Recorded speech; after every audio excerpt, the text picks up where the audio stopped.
So we'll first turn it over to Dr. Adatona and John Bennett. Okay, well, thank you. Thank you, Joe. Good morning. I'm Dr. John Bennett, President of and CEO of CDPHP.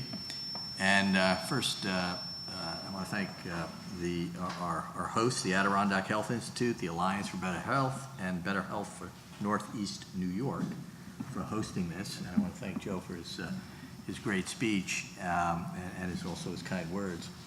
You know, every time I listen to what Joe has to say, I'm reminded how much work we have to do with really population health, because that's really what population health is all about. And there are so many things that he covered in his talk that, you know, we're trying to work on at CDPHP. And every time I kind of hear what he's doing, I start frantically scribbling down things of, oh, I have to think about this or do that.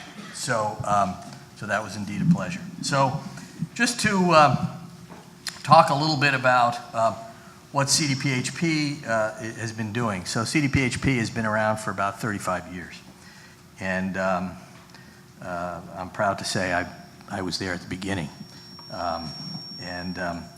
We continue to be locally controlled by a board of directors whose majority are local practicing physicians. And Joe had a slide up there that said, he talked about it, and talked about what some of the successful components of the successful ACOs are. That I think he had some quotes from Alex Azar, who's our Secretary of HHS. And one of the things that was on that slide was that the successful ACOs tend to be physician-driven and physician-owned. And as the CEO of the Physicians Health Plan, I think that I like to remind people of that. And I like to tell people that, in my view, the most important physician ACO in the region is the Capital District Physicians Health Plan. And we are fully accountable in terms of every dollar for the cost of care. So I think it's important to remember that as we go forward. So as a result of our history, our culture, and our governance, we've really been able to deliver what we think are market-leading solutions in the value-based payment world. And I want to talk a little bit about our enhanced primary care program, which I think a lot of you probably are aware of it. Dr. Adatona is one of our real success stories in it. And I want to just talk a little bit about it.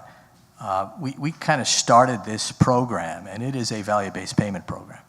And I'm going to talk a little bit about how we use data in it, and then Dr. Adatona will, give you her end of it.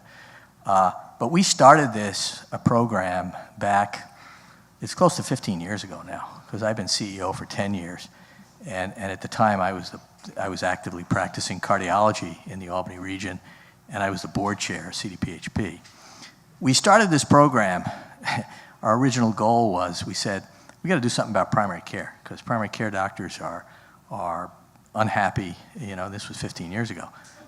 They're unhappy, they're underpaid, and we don't have enough of them. So we got to do something about it. So that was the original thing. And of course, consistent with our corporate mission to provide high quality, affordable health care to the residents of this region, we thought that would certainly fit with that mission. So we started this program 15 years ago. We realized that payment reform had to go hand in hand with practice reform. So we invested considerable amounts of money up front, and we made it an all-payer model. We started with practices that we had a high penetration in, because there are a lot of primary care practices in this region where we're, clearly 50% of their commercial business. And so we tried to pick practices that we have a heavy penetration into, and we used it across all product lines as well. So you get some practices that have really heavy penetration of CDPHP patients. But we also made a decision that we were going to make a community investment, and we weren't going to restrict the tools that we gave these providers to be used to only CDPHP members. So in fact, the tools that we provided to these providers were really able to be used on all their patients. And in doing so, we invested in things like a connection to the RIO, the qualified entity, which in this region is Hixney, and I'll talk a little bit about that. We also did significant practice transformation. You can't just pay physicians differently. They have to be willing to undergo a transformation process. And so, because it's really, we're going to talk about data today, but it's really, data is one of the tools. It's about data, people, and processes. And it really starts with the people and the culture. And if you talk to the people that have developed the really cutting-edge, leading, healthcare delivery systems, and you look at the Kaisers of the world, you look at some of the new things like MedChen, you look at some of the new things like Iora Health, they'll all tell you that it starts with the people and the culture. So we not only did a payment model, but we did cultural transformation, which we still do to this day. We're actively involved in transformation of medical practices. We provide grants through the SIM program, which is a federally funded New York State program, and we believe that that's very important. So our payment model, to talk about that a little specifically, but not get into too much of the details, is off a fee-for-service. We now have about 80% of our primary care network off a fee-for-service. They're on a value-based payment model, which is not an insurance capitated model, because they do not have downside risk, and we can talk about that, why that is, and where they're at. But it is a global payment model. It is risk adjusted, and the good news for the primary care doctors is that the fee-for-service component is roughly 50% high. I mean, the global payment component, is roughly 50% higher than a fee-for-service equivalency. So if you looked at our fees, which are competitive in the market, the global payments are roughly in aggregate roughly 50% higher than physicians who would make in a fee-for-service model. So we've put the money up front. We realized we had to do that to medical practices, and we thought that that was our role to make that investment. On top of that, we've had what we call a triple aim bonus, which is quality, service, and cost efficiency, which enables them to get up to another 20 to 30% on top of that. So we really enhance the economic well-being of primary care physicians. Now, the good news is that we have data which shows that we have definitely improved the physician's lifestyle, not only their economics, but people feel, by and large, that more satisfied in the practice of medicine, that they're able to spend more time with their patients, and we've got data to show it. The HEDIS and other quality score metrics of these groups continue to rise at a faster rate than non-EPC groups. Our patient satisfaction scores are higher in these groups. And lo and behold, we've even saved some money. How about that? Which is obviously the holy grail and the home run that we've actually even been able to save some money. That said, the savings on the EPC model and the savings from any gain sharing program tend to deteriorate over time as you pick off those low-hanging fruits. We're now moving on to what's called a total cost of care model, where we have several practices which have a PMPM spending target, if you will, and if they beat that target, again, we have not moved to downside risk yet. We're dealing with a lot of independent practices, and I will tell you that having ran a large independent practice, I think you have to be very careful about giving particularly independent physicians downside risk. You have to be very cautious about that. But we are on a path to moving them to this total cost of care model.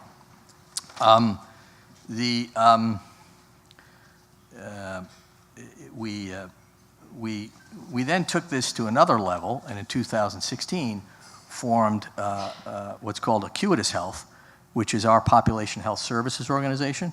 We partnered with physicians in the then Capital Care Medical Group, which is now merged and become together with community care physicians, to create a company called Acuities, which provides, again, the people, the processes, and the technology. It has a technology platform around population health. And this is a payer agnostic. So we now have about a total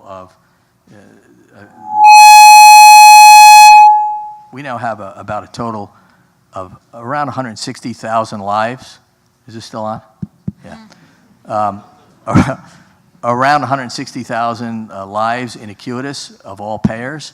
about half of which are CDPHP members across all product lines. And what Acuities does is provide the integration of claims data and clinical data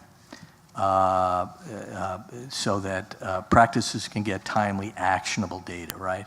We've been on a long journey to get not only timely, not only actionable data, but timely data, right? Doctors and all providers need data that's as close to live as you can be. So our data in Acuities on claims it fits with our claims run. There's no lag. We pay claims very quickly. Those of you who deal with us know that. Our data that's merged with the clinical data in the EMRs is very, very timely, and that's provided through Acuities. Data is important. We've been on roughly a 5 or 6 year journey at CDPHP to build a data warehouse. We obviously have a large claims data warehouse. We're integrating that with our clinical data warehouse. We're doing that through a number of one-to-one connections with practitioners, and we're doing that through our connection with our regional QE, our qualified entity, which is HIXNY, which is part of the SHINY. Joe made some comments about that. He's absolutely right that the RIOs have not reached their full potential, but I will tell you they're making great progress, and I'd be happy to talk about that later. We have much greater penetration. I'm particularly proud of what we've done in this region around the qualified entity. In addition, we've hired a lot of data scientists and biostatisticians in data. So that's a lot about what we've been doing. We've coupled that with our physician engagement team, which has enabled us to present this data to physician groups so that they can know where to go and what to do. I'm going to turn it over to Dr. Adetonah, and she's one of our great success stories, and she's going to tell you what her side of the story is. And I'm particularly proud of this because not only is she very, very passionate, and when I first met Dr. Adetonah, it was like, I had never met her, but she's saying all these things that just made me so happy because she's doing this, and she's doing it, as she'll tell you, as a solo practitioner, and she's doing it with a population that's largely Medicaid, and I think that's extraordinary. And the consistent quality, service, and cost efficiency metrics that she has achieved is truly outstanding. So she's an extraordinary practitioner. So with no further ado, I'll turn it over to her. Thank you, John. Dr. Adetonah? Thank you very much. Thank you, Dr. Bennett. Thank you for the organizer of this conference this morning.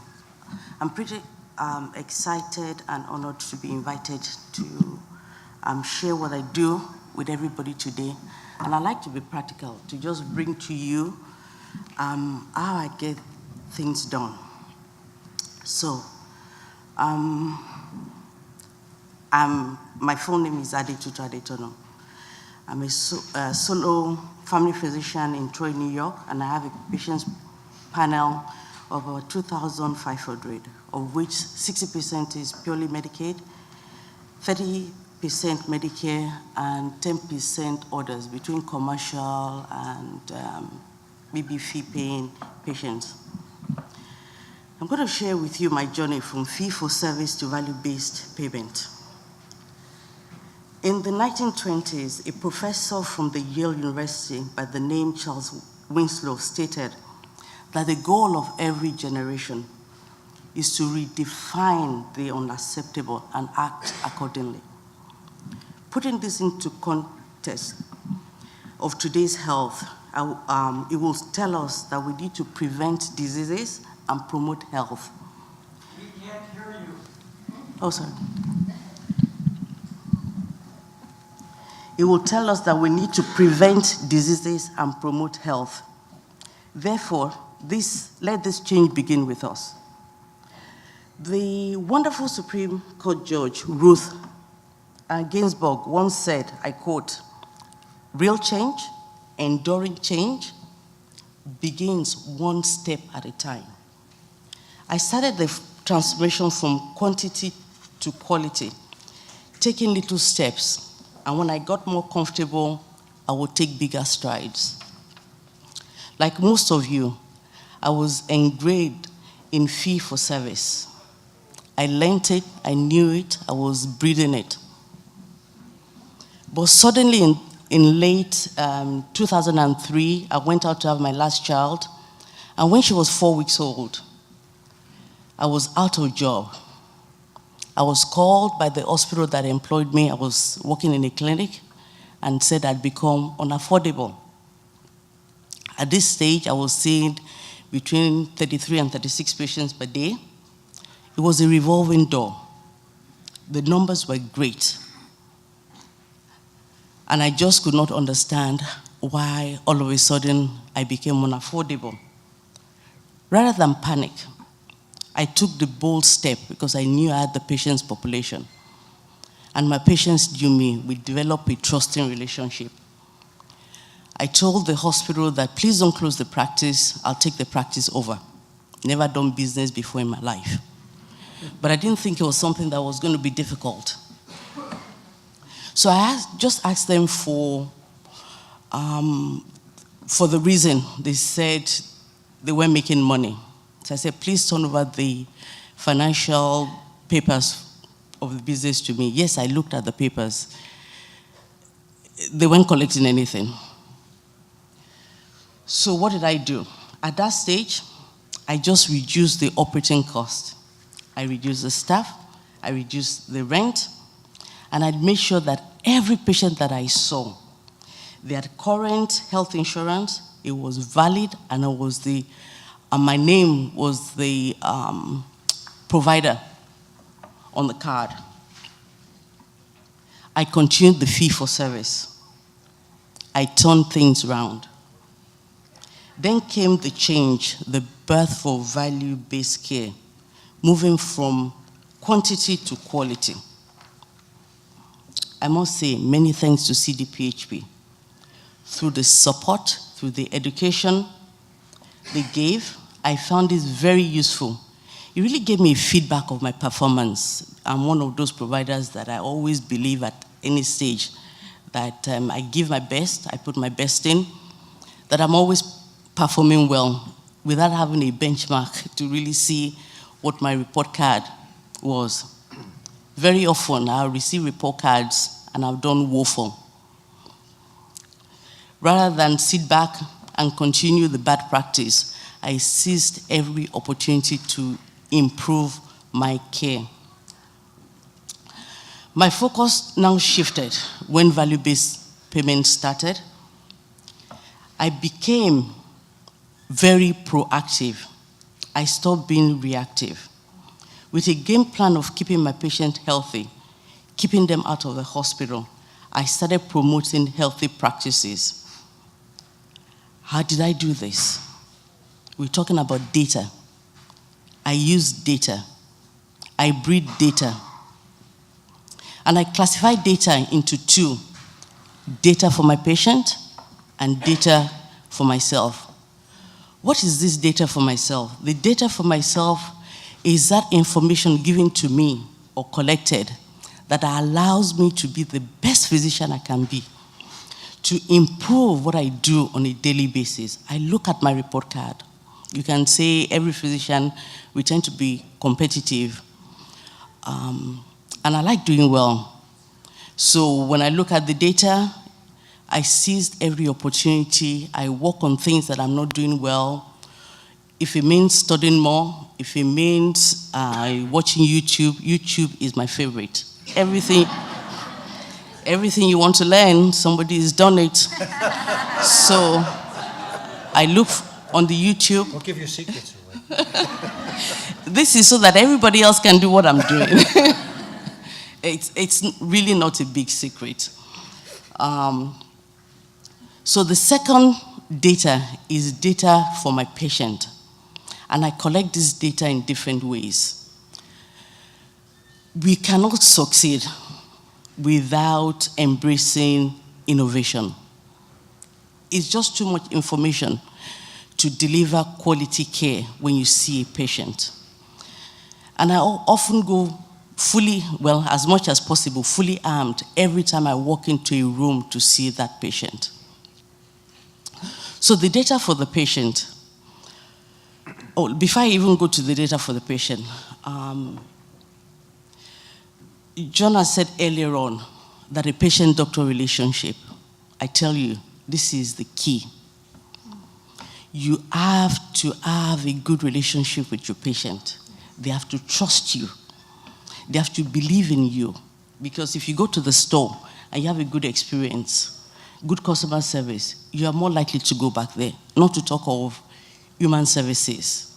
When somebody comes to see you about their life, about their health, you have to let them trust you. Now we're talking about social determinant of health. Social determinant of health is really what is happening to that patient outside the doctor's office. What is impacting their life? What is making them feel bad? What is making them feel seek for help? So it is in developing this patient-doctor relationship that you really get to the core of how you're going to help your patient. They don't have food, they don't have transportation, then you can help them. Then what you give them is, whatever medication or whatever therapy you're going to give them is obviously going to help them. Dr. Additona, could I ask you to talk a little bit about how the relationship with CDPHP helped you do this kind of transformation? So I think this is really, a core of what the panel is about. And, all the great things you're talking about, it sounded from John's introduction that these relationships is what facilitated some of this desire that you had, but you needed a partner, and it sounded like CDPHP was the partner. Sure. I'm sorry. I get passionate and I just go off telling stories. Okay. So with CDPHP, the data that I get from them is, I call it the drill down data. I can go to the nitty-gritty of each and every patient, starting from the gap list, when they were not when they were last in the hospital, the physical, the immunization, the medication I have them on. Coupled with that, I also use health exchange information, which is ICSNI in this area.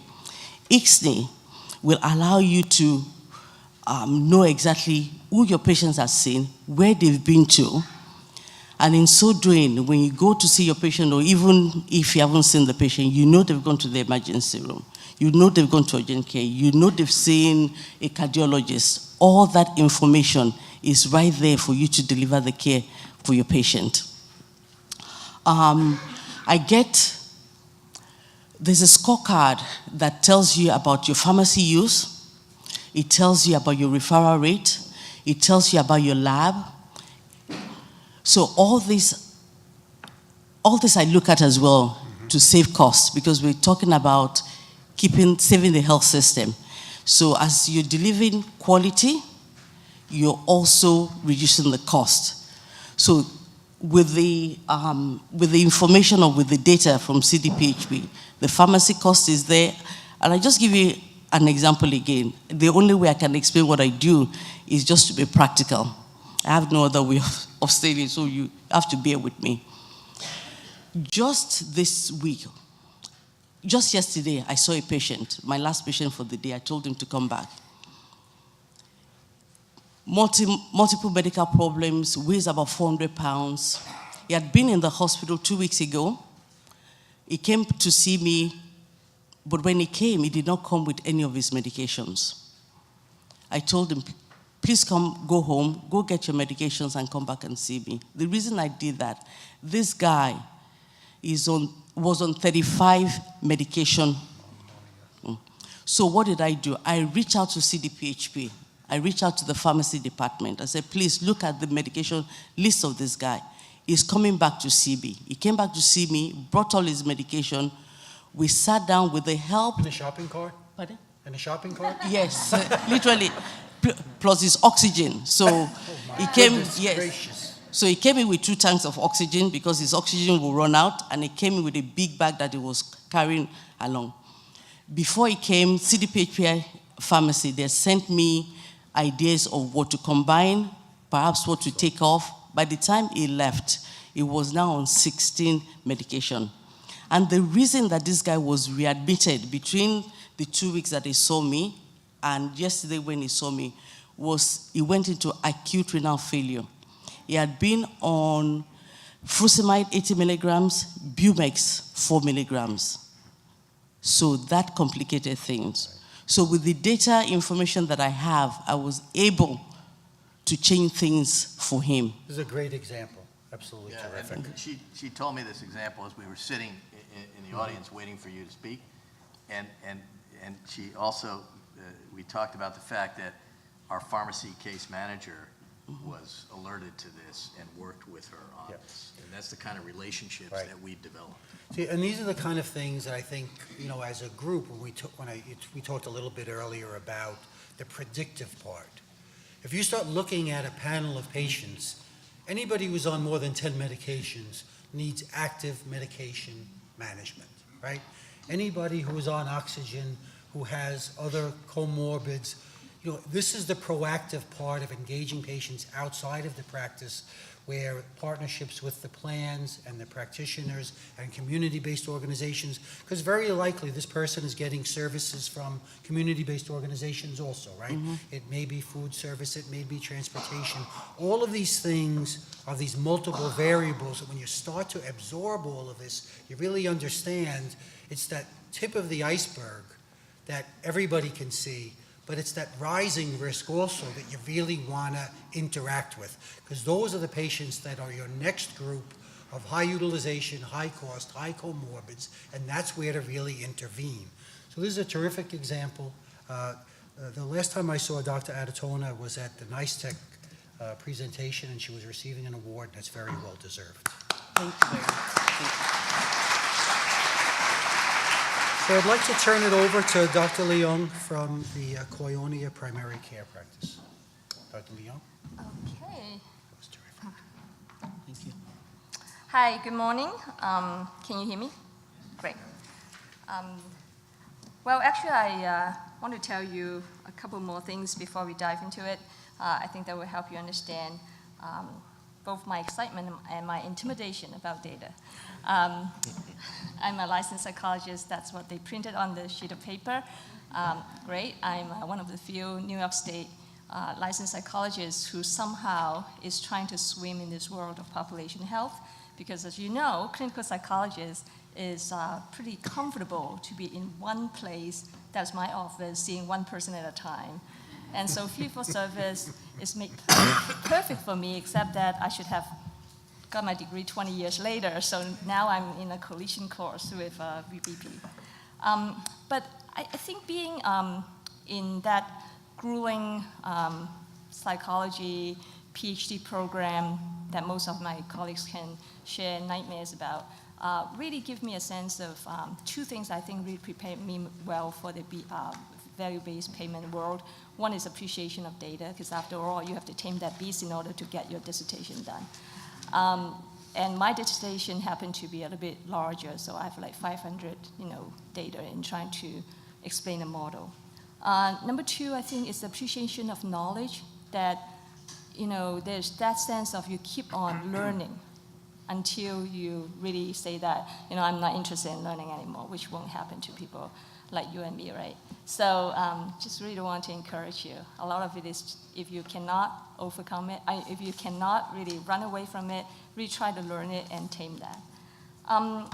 My other title, actually, oh, by the way, finally meet you today, Dr. Bennett, because I do visit CDPHP every 2 months or so, because I'm on board of the utilization management. You're on our committee, yeah. And the QS AG committee for the quality stakeholder.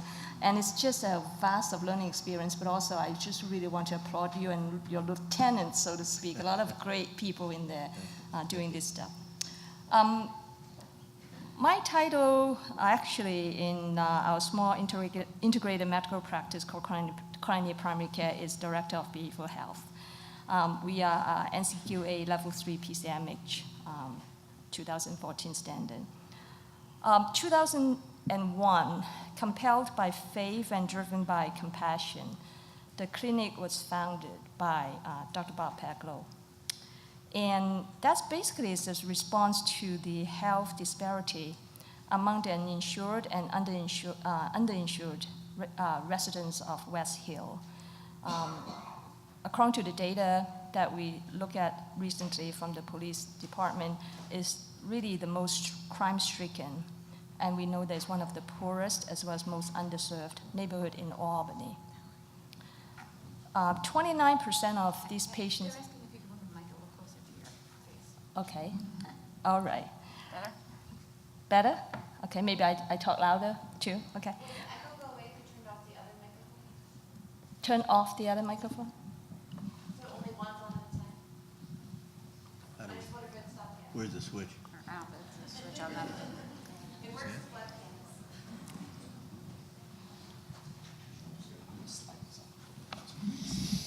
Even closer, okay. So 29% of our population are a combination of commercial insurance and unspecified, meaning they have no money to pay. 71% of our population is Medicaid and Medicare. In our clinic, we see probably close to $10,000 patient visit a year, just over 2,000 individual patients. So far, we have been fully incorporated now, behavioral health services into the primary care setting, actually since 2012.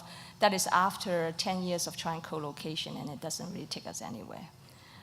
Perhaps I think we are perhaps one of the first clinic in our small practice in the capital region who do full integration of behavioral health and primary care long before any financial incentives or funding is available.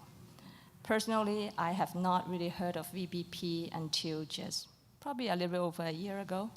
Maybe I didn't pay attention to it, but really that is a very new thing for me to learn now. So I'm going to tell you, try to stay away from too much of the downer first. I'm going to tell you some of the exciting things we are doing in our clinic, and then I would still go back to some of the juggles or just some of the struggle we are still facing. So we are juggling many balls in our office. In terms of the data and the data sharing, we have learned to adjust our workflow and adapt to data and technology. So the few things that is close to my heart with my behavioral health team is we focus on the case finding and screening and referral to care. That is to facilitate referral and tracking our cases through now is the newest version of ECW and the data sharing mechanism. So we have to juggle all those in order to be accountable in this process. We also look at the decision support for measurement-based stepped care, which means that we look at the evidence-based guideline, maybe depression, maybe anxiety, that we form a treatment protocols that work for us, so we can systematically track the symptom severity, and then can adjust the intensity of treatment when, especially when we look at the data. In the afternoon when I present, in my breakout session, you will see those graphics. Actually, we are very fortunate that we have a retired engineer who volunteer at our place 4 days a week. And he basically take a look at the clinical and be able to build a very simple kind of graphic depiction. And we can just open it up also within the eClinical. And that kind of graphic presentation help us to see, as well as we can just turn the screen to our patients, say, see, this is where you drop off. This is where your symptoms start to peak again. Now, obviously, it's more a case-to-case kind of scenario. And it's not relevant to have to show them, this is how the population doing and how bad you are doing. We just really want them to see and also take control of their own healthcare and behavioral healthcare. The other things that we focus on, again, about data sharing or data prospect is information tracking and exchange among providers, as well as our funding agency or incentivized, you can call it funding agency. The tracking tool that we use is Case Management Tracking System, CMTS. It's made or it's put together by University of Washington Ames Center. It is a competent tool, sometimes cumbersome, but it did its job to help us to track and manage follow patients, including the severity measurement, attendance at visits, and the care management interventions, plus selected medical measures like blood pressure, A1C, when we need to look at it. The unfortunate thing is it's not integrated into the EHR unless we are willing to pay our eClinical, kind of like, to me, it's a ransom money that I don't have. But, so the other part of the tracking tool also enable us, or, right now we are looking at how we can also do more tracking with some CBO, the community-based organization, just came on board. I see Sarah Adams there, and we just start to partnership with them. Even closer, actually, we have been in partnership for a while, but now they have an embedded CBO community worker, Trinity Alliance community worker at our office 5 days a week. No, don't worry, we're still using Benny Cares, we're still using CDPHP in-source case management, but we're just kind of like attacking this social determinant of health, kind of like heads-on. And so these tools first intimidated us, but after a while it's like, well, may as well, make good use of it, and we find that as we are willing to, as I am willing to step in the role and say, okay, I'm going to do it, and it make it easier for me to talk to my staff and the doctors to just buy in.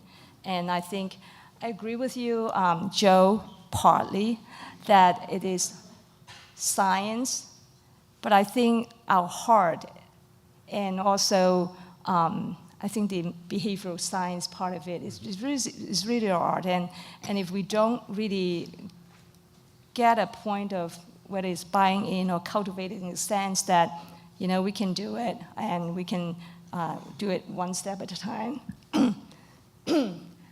we would never have got to where we are. Great, terrific, thank you so much. Allison? Hi, everybody. Is this one on? Yeah. You guys can hear me? Is that better? Okay. Good. I will stay super close to this. Good morning. So I actually have a different perspective to provide, I think, today. I am not going to talk about my own individual experience, but really talk about the collective perspective of what's often referred to as the CBO sector in this equation, and talk about some of their collective experiences and how we've looked at this issue and some of the challenges, but also some of the exciting parts of the real integration of the provision of human services into the healthcare system. So I represent about 170 nonprofit human services providers, and I do actually want to just point out that I don't want to say take issue, but I find it strange that we refer to this sector collectively as CBOs, because I also think that healthcare is a community-based service, and so it's an odd distinction to me that in this that's how we talk about community-based organizations, that we throw them all into that bucket. Our language in this field is really the human services provision, which is, I think, a different distinction. I think we all collectively do, again, serve the communities. So I started looking into this issue as the state did disrupt, and more conversations were going on about value-based payments and what that meant for nonprofit human services providers. And I actually brought together a commission of people from my sector, as well as some from the healthcare sector, that have been looking at this. And we put out a report in April that really talks about the challenges and, again, the opportunities of adjoining these two sectors. It's called Integration of Health and Human Services, a blueprint for partnership and action. And so if you want more background on this, I encourage you to take a look at that on our website.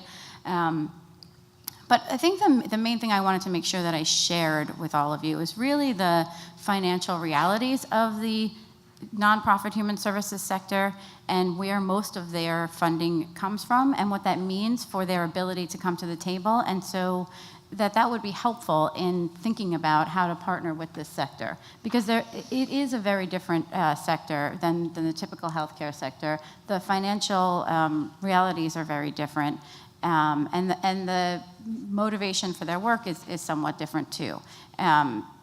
They are looking at wellness overall, and I think I love this conversation going on about social determinants of health, because I think what's happening is there's an expansion of what's health, and there's a sort of blending of wellness into that conversation. And I do think that a lot of like the measures of well-being need to be measures of well-being, not necessarily measures that are very clinical. And I do hear a lot of that going on, and so I'm excited that New York is going in this direction.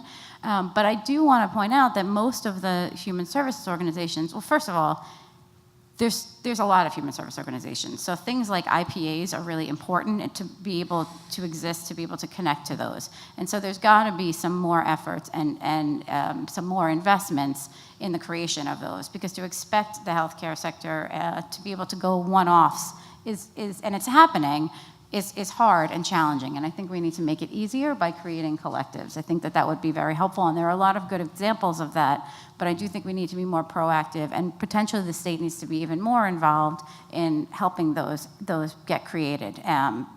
And I think it would help also the nonprofits be able to come to the table and really do the risk assessment and that they need to do to decide whether or not it's fiscally responsible for them to enter into some of these relationships, which is something that's a challenge for a lot of them, because frankly, they don't really have a lot of margins for error.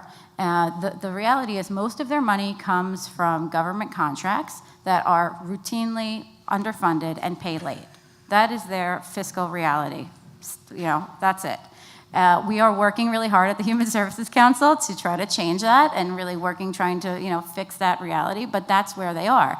So 20% of nonprofits, human service nonprofits in the state are insolvent, actually, where their liabilities outweigh their assets. And another 60% have maybe 3 months of run time. So that's where they're starting from. Now, when I say that, because it's important to understand their ability to take on risk and even to come to do that assessment of the risk and to spend extra time and energy of their staff to think about these relationships and how they can add value to the conversation. But I will say on the positive side, they are nonetheless doing it. There is a lot of examples of people interested in these conversations, but what I'm seeing a lot of is the ability, and data is critical to that, so their ability to be able to prove and demonstrate that they can help the financial bottom line now that the incentives have shifted on the healthcare side. So data is critical to that, and they do struggle with data because, again, they're dealing with what I call cost minus contracts. So the contracts that they enter into with government tend to need additional funding, which is why they have to raise dollars through private sources to actually even do the services that they're doing through government. So their ability to make those investments and get the data and do the analysis that's important is hard. So I do think at some point there's going to have to be a real conversation with where the capital dollars are going to come. And I know they're happening piecemeal again, but it's piecemeal. It's not systemic. And so there needs to be, I think, a conversation about that. How do we get those capital dollars to those nonprofits to think about the data? For example, in our report, we have one example where we looked at a nonprofit that had 26 different data systems that they had to comply with as a result of their government contracts, right? So that's just their government contracts. And that's, yes, I say something, yes.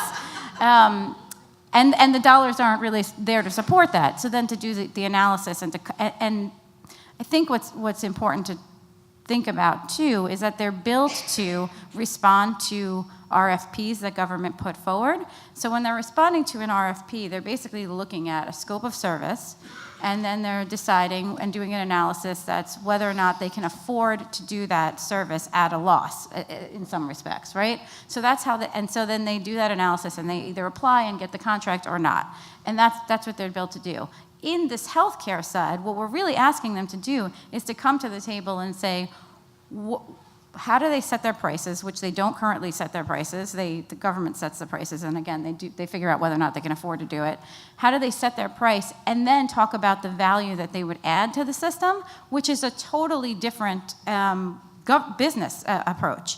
It doesn't mean that they can't do it. A lot of them, again, are doing it, but it is. I really appreciate that it starts at the actual physician working with a CBO that they have in the community to figure that out together. It's got to be a real partnership, and then making that case together to the actual payers about why this is a value and makes financial sense, and that they should be making the upfront investment in the nonprofit, which is going to be critical for them to truly come to the table and have the data system that is necessary for us to understand what the value is. The other thing I would just say is that it seems like a lot of these relationships are oftentimes where the nonprofit is giving the information to the healthcare side and not necessarily getting any information back, and that's not going to help the long-term integration, because the nonprofits, especially if we want to move them and evolve them to a point where they truly can do value-based payment arrangements that do include risk, they need to be able to, and that means that they're being held accountable to their outcomes. Well, they can't hold themselves accountable to outcomes if they don't have any data and they can't do their own analysis. And so that has got to be an important part of what we're thinking about here, is how are we getting the data to go both ways so that we're problem solving around communities that talk about population health together, right? So we're really taking all the expertise of the different individuals. So I think that bottom line, what I would say in all of this is that we need to recognize and appreciate the realities of where the human services sector that we're trying to connect with are. Think about the capital investments and that are needed to get them to the table. And I don't have the answer for where that money comes from, but I know that it's needed. And to say that we need to be incremental in our change, incremental in our measures, meaning that I know we're trying to drive towards measuring for outcomes, and that's important. But the nonprofit needs predictability in its payment given its risk limitations, and so that means that they need to know what the price is going to be and when they're going to get it. So you may have to pay at the time of intervention, not when you actually see the outcome, with an understanding that there's going to be some period of time that you will measure the outcome and the data will get better and we will evolve in this direction. And so realizing that we can grow the sector towards value-based payment, I think, is where we need to start from, and not jump there overnight, because it will not work. And the nonprofits right now are struggling with trying to come to the table, but there are real legitimate reasons from the way they get paid and most of their money comes in that undermine their ability to come to the table in a meaningful way. Thank you, Allison. So we're going to open it up to questions now. There are some microphones that will be exchanged in the audience. Let's go in the back right there first. I better stand up. He's going to go first. This is a question to Allison. My name is George Clifford. I'm with the Albany Damien Center. Allison, as CDPHP and others have invested in cultural transformation with a transformation of primary care to more patient-centered focus. We see some successes coming out of that. But the other thing, I think, from healthcare that we're seeing, and this is where it comes into the Human Services Council, is that over the last 5 years or so, there's been an increasing number of healthcare organizations who have gone through mergers, acquisitions, or affiliations.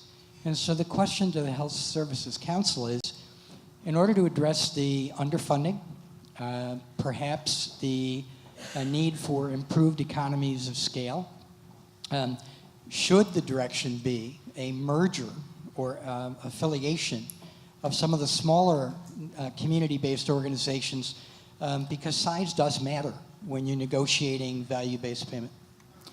So I understand that perspective, and I'm not against mergers in any way. I'm kind of neutral on it. I think it depends on the organizations, but I have a couple of things to say. One, mergers take time and money, so that's real. I also would say there is an increase, number of affiliations happening. I've seen an uptick in those, and I do actually think that the reality is, if you look at the numbers, size doesn't matter as much as we guess that it does. We have seen in New York City, FEGS went down. It was one of the largest human services providers.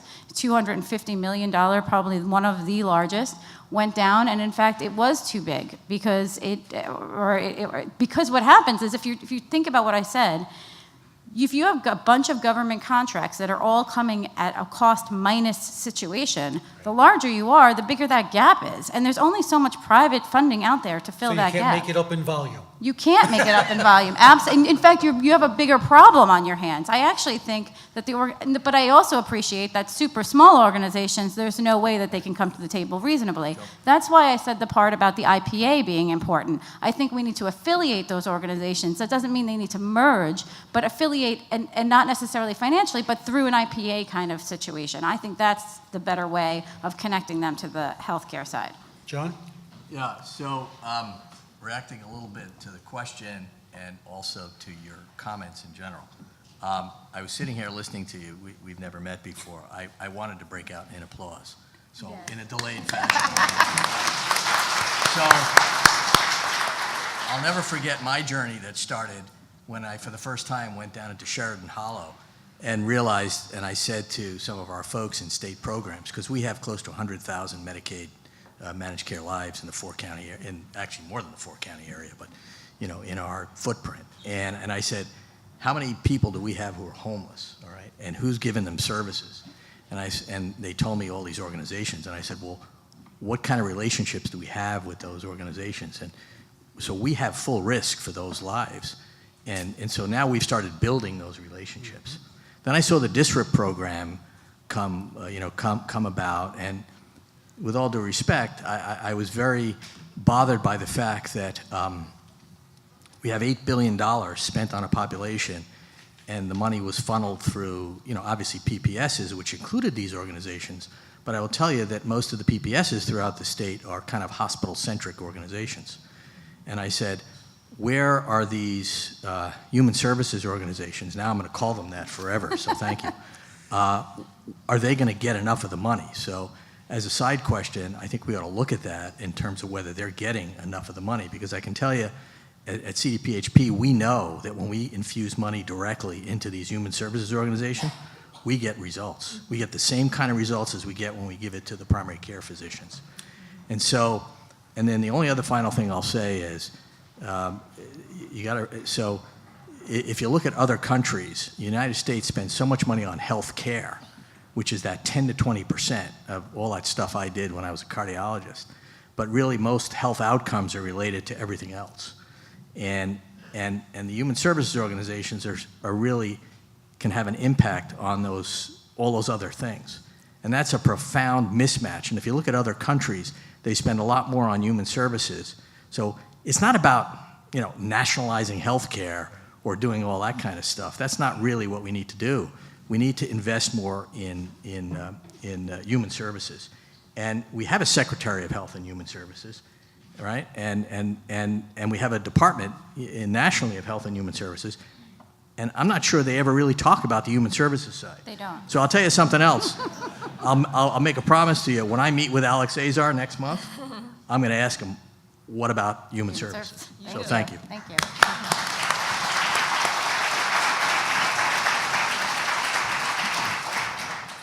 My name's Bob Peglow, and I have a question for Dr. Bennett. I wanted you to address the issue of small practice, large practice, in terms of, especially intervening in stressed communities. We're a small practice. I think, we've been innovative, we've been creative, we've been sacrificial in terms of the care we provide. And we're fortunate that we have a 4-day-a-week, 4 full days a week volunteer to help us tame the data demons. But if we didn't have him, we'd be lost.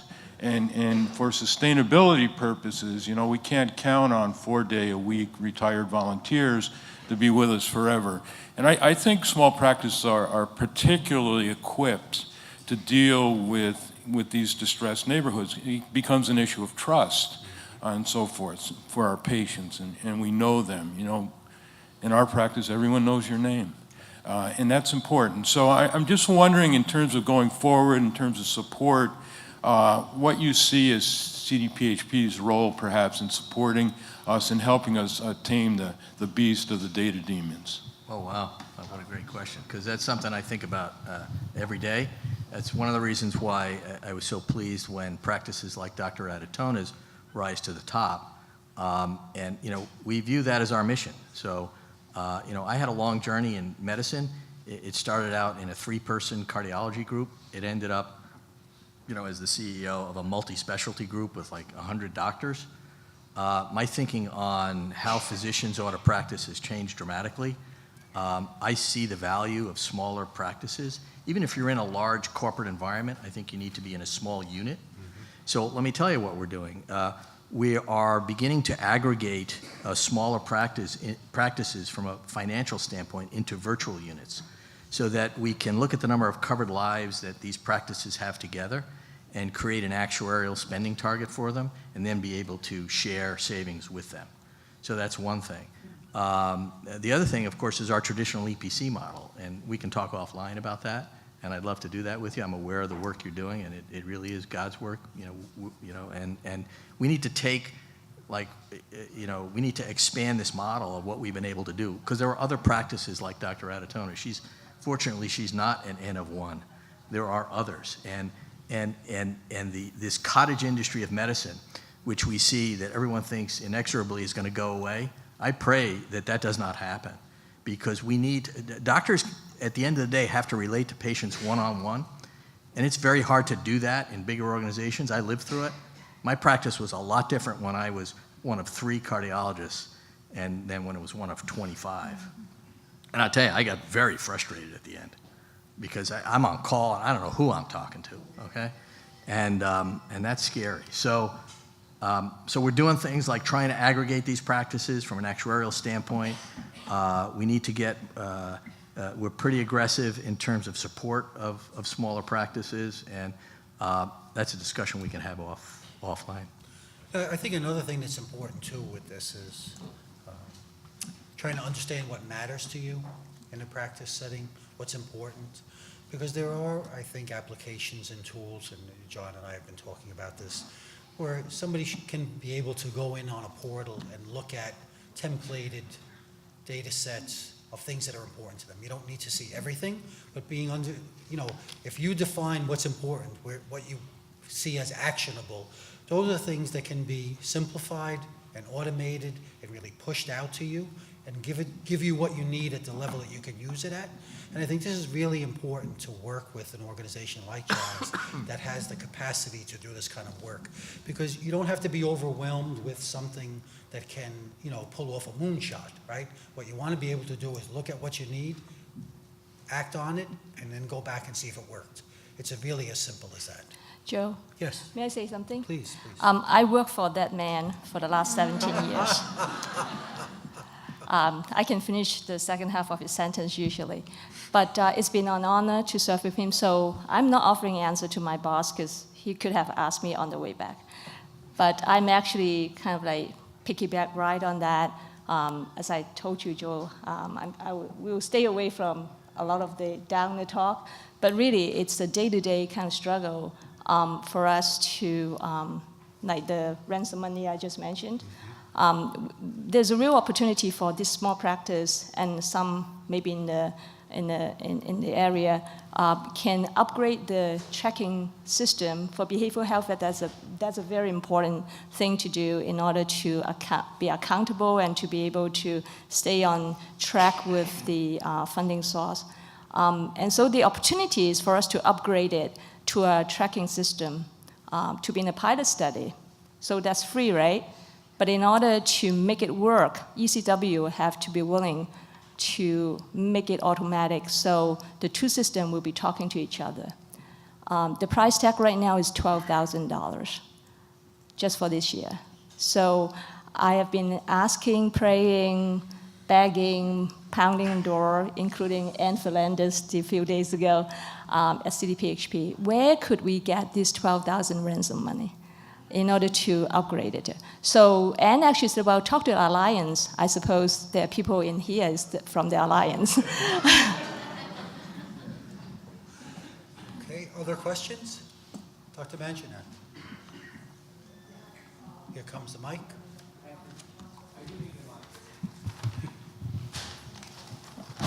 Thank you. I have a question for you, Joe, as well as Dr. Bennett. As state is pushing and moving forward their VBP arrangements, what's their vision for data in terms of data analytics, sharing data with partners? Are they going to expect the plans to provide the data for VBP? Is state looking to providing for Medicaid patients? All right, so I'll defer to John from the plan perspective, and then I'll give you the perspective from what I see at the state level. Oh, okay, you want me to go first? Okay. Sorry. So from the plan level, so from the CDPHP standpoint, if we have a value-based contract with a provider, we want to provide you all the data. There's no conflict there. Just, we just need to make sure, A, it's in a secure format. We have HIPAA concerns, the whole data security issue, not only around HIPAA, but around theft of data, et cetera. We need to work out the mechanics of it, but, we need to give you all the data. We have no, I will tell you at CDPHP, transparency is one of the many things that I lecture about constantly. The days of health plans withholding claims data, and to me, are over. And when I see health plans that won't do that, I say, don't deal with that health plan. Our mantra at CDPHP starts with, someone wants data from us, our first answer is yes. Now, that's a very important distinction, because our first answer used to be no. It didn't always be that way. Our first answer now is yes. And then it's like, well, if there's a problem, like, what is it? Is it around security? Is there something that's illegal? Is there some contractual imposition that we have? You all saw the Wall Street Journal article maybe yesterday that said that some hospital contracts say that you can't say what their prices are. We got to get rid of that, okay? I think we need statutory relief from that, so that can't happen. We need transparency around data.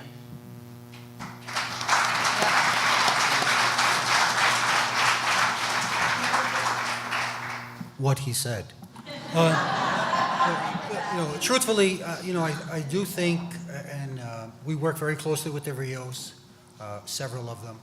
I think the RIOs have been funded to the tune of about, probably John may even know better than me, something like $3 billion over the past 10 years or so.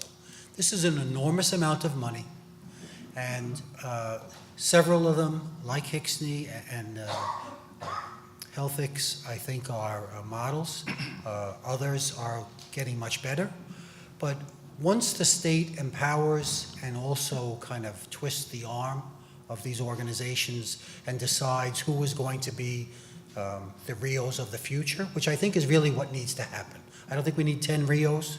We probably could do with very much less than that, and let the cream of the crop rise and let data be exchanged freely.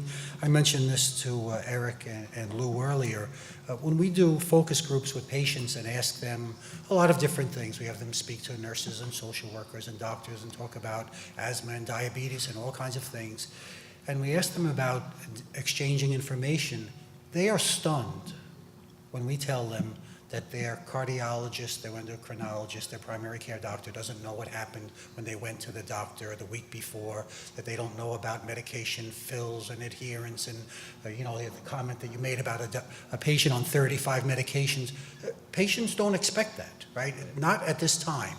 at this maturation of a care system. So I think the RIOs really are the key to the future. The letter that I shared with my PPS colleagues that talks about universal data exchange about behavioral health, substance abuse disorder, if this is socialized throughout all of the state, then data could be exchanged with everybody at all times.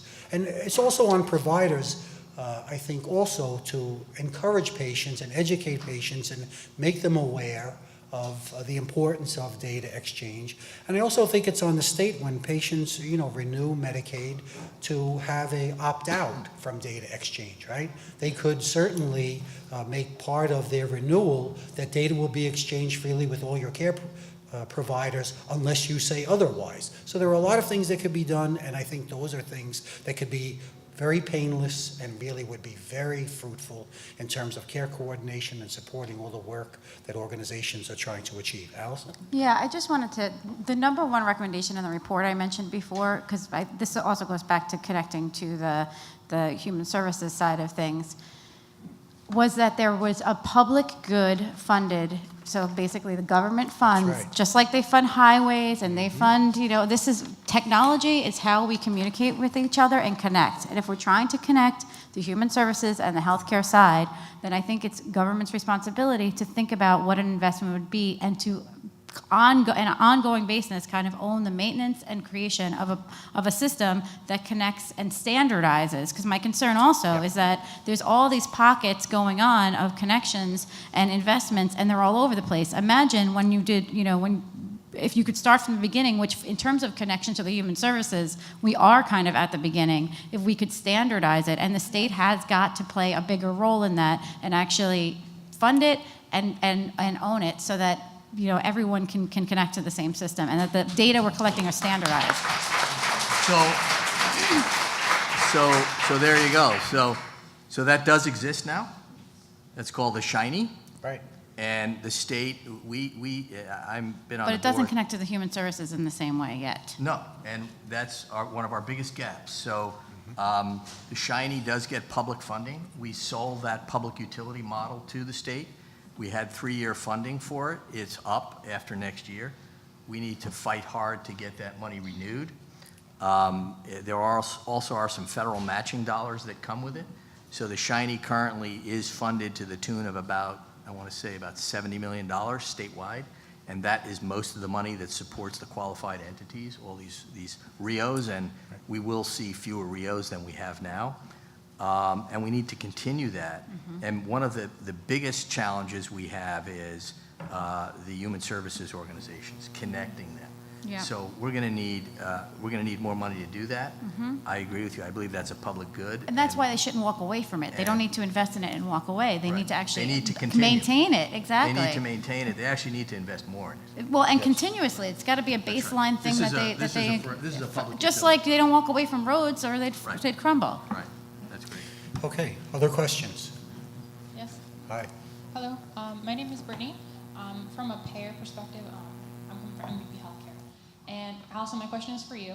From a BPP perspective, our level 2 contractors already need to work with community-based organizations, human health service organizations. I so appreciate your perspectives on these, and there's been limited perspective taking and challenges around that, especially from the payers to the community-based organizations. My question is, for the contracts and relationships that are already established, without a merger, without a coalition, what are directions that payers can take to support community-based organizations in their sustainability financially and data? Yeah, so I think that's it's smart to, and I totally appreciate that. We've got to make this work financially for both sides, and that's the only way this is really going to work. So I just feel like let's not pretend like there's anything else. Like it's got to financially make sense because there are a lot of human service organizations that have gone to a lot of meetings around this stuff and sort of said like, you know what, I don't have the margins to go down this road, so I'm going to hold back for a little bit. And there's a lot of that going on. And I think that's a problem because I do think that ultimately for the communities it would be better. I would say that you have to think about a potential upfront investment. But in order for that to happen, you've got to be convinced that it's going to make financial sense for you down the road. You've also to be willing to realize that you've probably got to take a bigger risk in the relationship. And whether or not that's feasible, I don't know. But that's, I think, the reality of the situation right now. And then I would say this is why I really want to try to get to a place where we can get a standardized language for contracts. I don't want nonprofits to make the same mistakes they've made with government, where they take cost minus contracts. I would like to help, this could be another market for the nonprofit sector, and then diversification of funding streams really helps to make robust entities that we need for communities. So I would say being, understanding what the real costs, and that includes like overhead rates, cost escalation clauses within contracts. These are things that basically don't exist in government contracts. And so thinking about what the real costs, and then the nonprofits have to be responsible to actually understanding their own costs and what their overhead costs are within that, and to basically say how their costs are going to change over time and build those into the contracts. Yeah, I think also what's important here is that organizations that are trying to engage these providers need to know what they want, right? They can't just be trying to fill the bill of saying, I'm going to be penalized if I don't have X number of contracts with these organizations, so let me just go out and see who's local. And there really needs to be accountability on both sides. Agreed. And an understanding of track record and history, efficacy, because you want to have a sustainable model. You want to have a model that's scalable. If you want to scale somebody up from what they do to triple the size of that, that's a big challenge for a lot of organizations, for any organization. So I think there are a lot of things that are going to go into making the organization successful, and we need to be very thoughtful about the way that works. But certainly project implementation dollars, a good definition of how they document what they have achieved on your behalf is something we spend a lot of time with the partners in the community that we're working on. And that really has led to them growing and becoming more viable. And there have been some mergers, right? Not a large number, but some really have looked around as part of our gatherings and said, it makes sense for us to get together here. There's opportunity to scale, there's opportunity to control cost, and people be able to branch out and do a bit of work together. So these are things also to be facilitated. I think we have time for one or two more questions. Yes? Hi.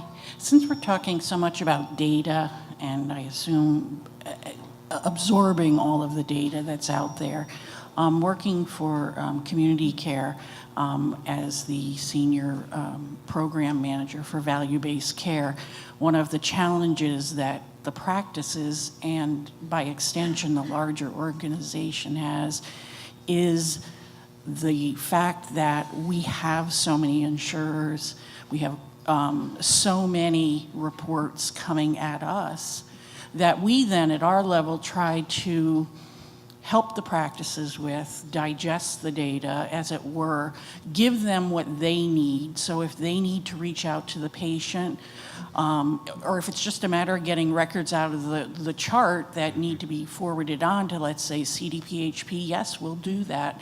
But then there is work that has to be done at the practice level. And even in getting the practices themselves more engaged, like Dr. Adatona is in the data, requires so many, because we take pretty much everybody's insurance at community care.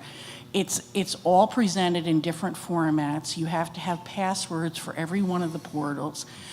It is just really, really different. It's overwhelming when you have practices that are actually truly trying to do the work that is going to make healthier patients and that is going to drive down costs.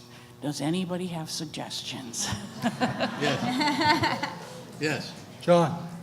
Well, first of all, on the state and national levels, the payers have been involved in those kinds of discussions with how we can standardize things. And the payers, in this community are willing to step up and, increase those discussions. Needless to say, that hasn't really happened yet.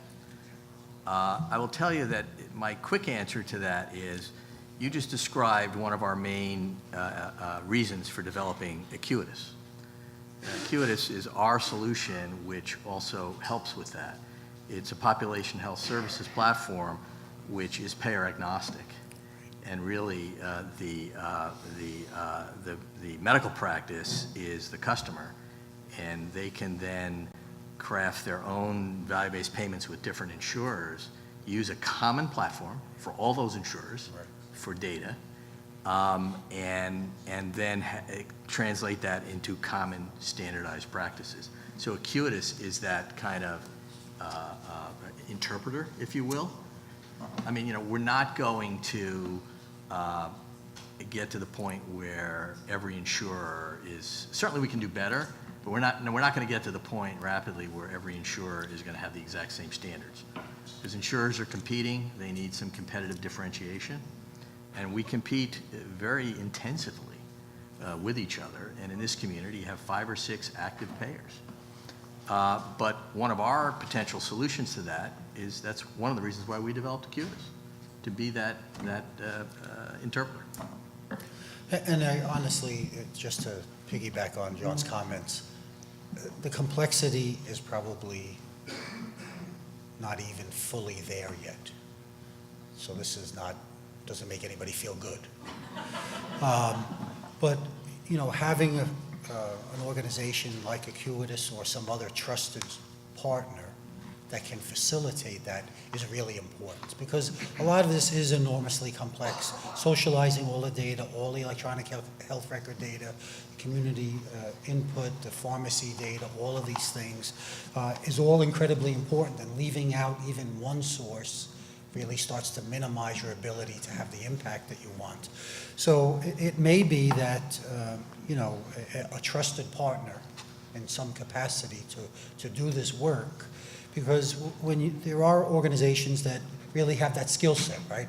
They work with ECW and Epic and Meditech and a dozen others that are out there. They take in the data from SureScripts, and they take in Social Service Agency and claims data and Rio data and correctional health data and all of these other, you know, impacts of social determinant of health, whether it's coming from local, city, or state level. So I think it really is beyond the scope of most organizations, even big organizations, to do this. So finding a good partner that can do it for you is really probably the cheapest and most effective way, because then you'll get what you need. One more question, or one last question. Yes. Hi, my question is for Dr. Bennett. I'm Lori Lavasser from Central Nursing. We're located in Troy. We're a home care agency. And I was just curious to kind of evaluate a little bit more on your value-based contracting that you have with the providers. Sure. Do you also offer that type of contracting with nursing in the community? No, but would love to. As you probably are equally aware as I am, home care services in this community, there's a huge shortage of them. We struggle getting enough home care. So we would, you know, we're looking for those kind of partnerships as well, but I don't believe we have any, although take that as 90% certain, because I'm not totally aware of everything that goes on. I have to admit that, but I don't think we do. But we're interested in partnering in value-based payments with anyone that wants to talk to us. But we're also acutely aware of the shortage of home care services. I mean, you know, we need to, you know, more care is better in the home. You know, we've experimented with that and have a lot of programs with that. We do that in our Medicare Advantage population with a company called Landmark, which provides care in the home to the sickest of the sick of our Medicare population, which is also quite large. And so we're always looking for home care partners, absolutely. So I want to thank the panelists, Dr. Adatona, Dr. Bennett, Dr. Leone, Allison, for participating.